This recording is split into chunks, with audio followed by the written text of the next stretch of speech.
Welcome back, everyone. Yes, I finally did it. I made this dimmable electronic transformer work, like I was teasing I think a day ago or so. So yeah, this is the setup. This electronic transformer section didn't really change much, nor did the base coupling, trigger winding. But yeah, it does work in a slightly different principle now. But yeah, let me just show you how it runs. Right, we turn on this. There we go. Light bulbs had a bit of a false contact. You can see they are barely glowing. This is like the lowest power modulation I can do. And if I turn on my secondary supply, you can see I can fully regulate this with little to no issues. Yeah, I've also managed to fix the non-restarting thing. So if I disconnect these lamps, it always restarts with no problems.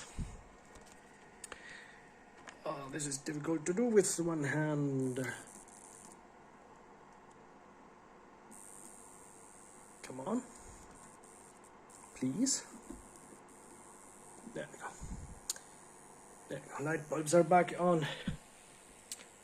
And yeah, I've also made a finalized circuit board here as well. I guess let's look at some oscilloscope waveforms. Ooh, finger. Anyway, this is how it looks now. And this is I guess 20% power.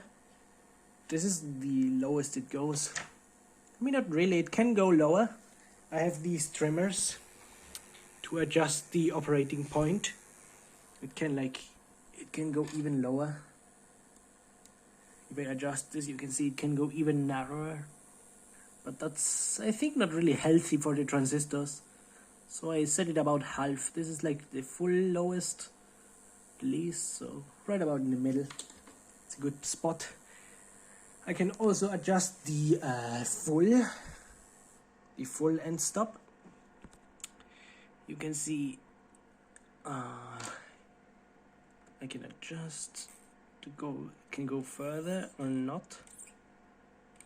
But at some point, the NE555 has some you can see where it it does a re thing with the sawtooth, with the synchronization with the 100 Hz ripple. So you have to trim this that the sawtooth doesn't have that extra spot. So right here, this is the maximum it could go, which is really decent already. You don't really want to run the half bridge in the zero crossing of the 100 Hz ripple because there's no voltage, so there's no real power, and it's better for the transistors to turn on when there's already some voltage present. So that's why I have this set up like this. And yeah, that's the minimum. It has full control over the trigger voltage or control voltage. And you might be thinking, how the hell am I controlling this with this power supply here? Come on, focus. But yeah, the simple answer is I'm just using a optocoupler right here on the circuit board. And yes, optocouplers are really useful for this sort of thing because sometimes you need to tweak the potentiometer values and they're never gonna be right. So I'm just using an optocoupler. And the optocoupler is going to eventually be the input for the control for the, how is it called? The pre-regulation, because this whole setup here is going to be part of a pre-regulated linear power supply, which I plan on building. So yeah, that's that. And you might be thinking, why do we see this sawtooth here on the second channel of the oscilloscope? And that's just the charging capacitor on the trigger input. No, not really. It's It's the charging of the capacitor from the phase angle control circuit with the NE555, which I have there. So you can see how it synchronizes with the mains. You can see it does its job nicely, right? Like, you can see how the output of the half bridge, which is the upper line, perfectly follows the sawtooth, which is really cool. Yeah, I'm proud of this outcome. It's really stable and nice, and it, yeah, like I told you, it eliminates most of the issues that I had before, which were that it didn't like restart and stuff like that. And the idling looks kind of funny. It pulls us like this, once when it like turns off and once when it turns on. Just makes that like, those are just like the transistors switch on once and then they're ringing. Is the capacitors from the splitter, the half bridge splitter, and yeah, that's basically it. Now I have to reconnect these light bulbs. There we go. And then it runs again. And yeah, there's a few differences on the control. So let me go to the schematic. So this is the schematic now. There's not much insight I can give about this schematic, to be honest. Where's my pointer? I think I lost my pointer. Put it somewhere. Doesn't matter, I'll just use this. So we have a AC coming in. This is like from my power supply I have under here, which you can see here.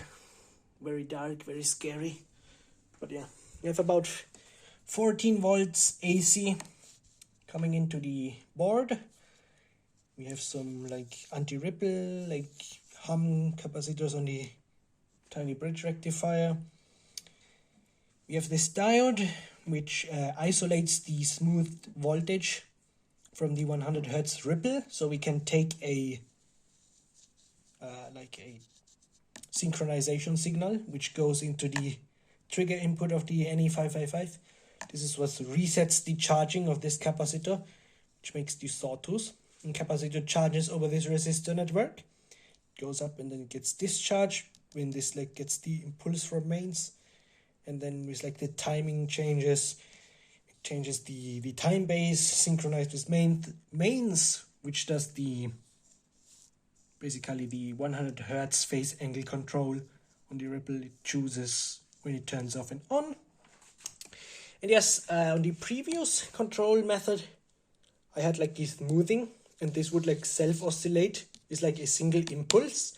It basically does the same here, but the difference is it always turns off automatically because there's no smoothing.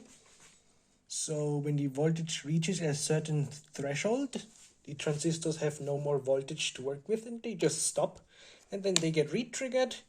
They run like the set amount from the phase angle control, and they die, then it waits, then it starts it again, and that's basically the control method where you run alongside the 100 Hertz ripple from the rectifiers, which is here, and you know, it's actually kind of basic, the control, but it solves a few issues by like this pre-regulation.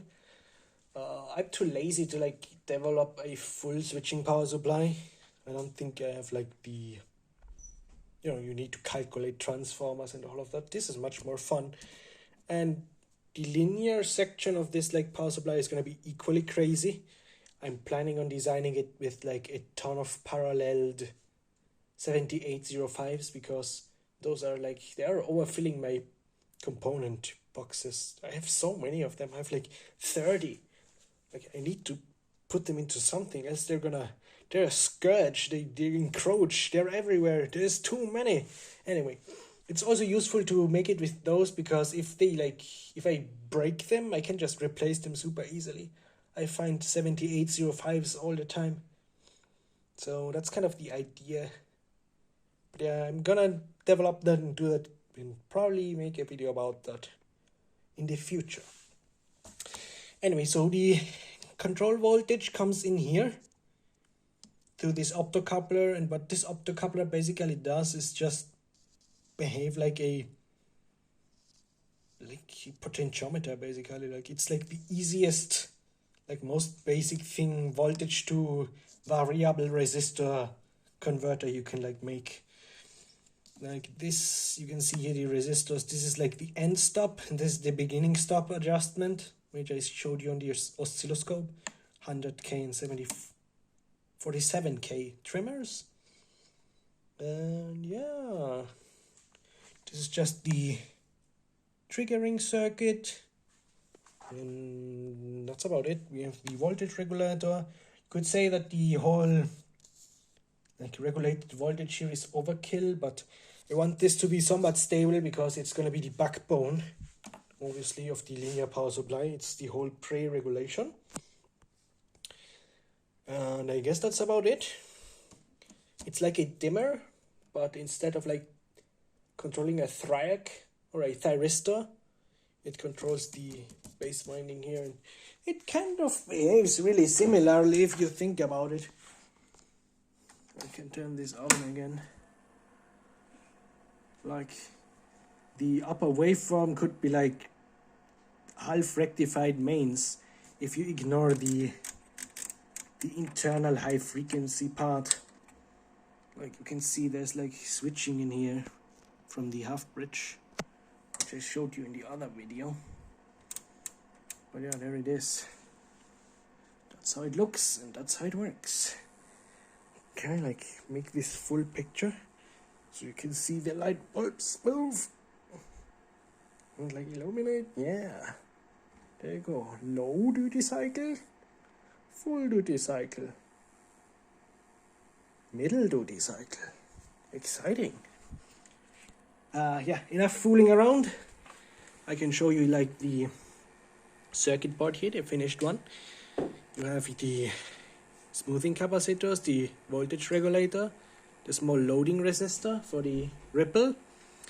We have the optocoupler, we have the dissipation resistor for this coil. And yeah, that's like all on this circuit as well.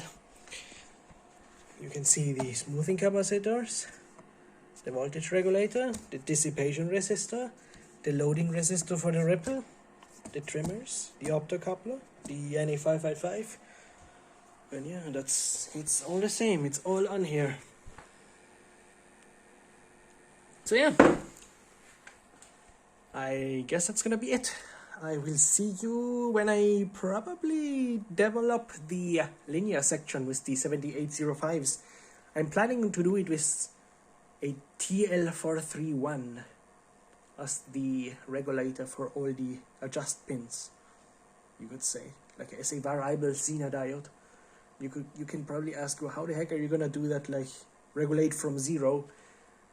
Probably gonna do some shenanigans with negative voltage, so that's gonna be exciting. Well, with this said, I will say goodbye, and I will see you in the next video. Later.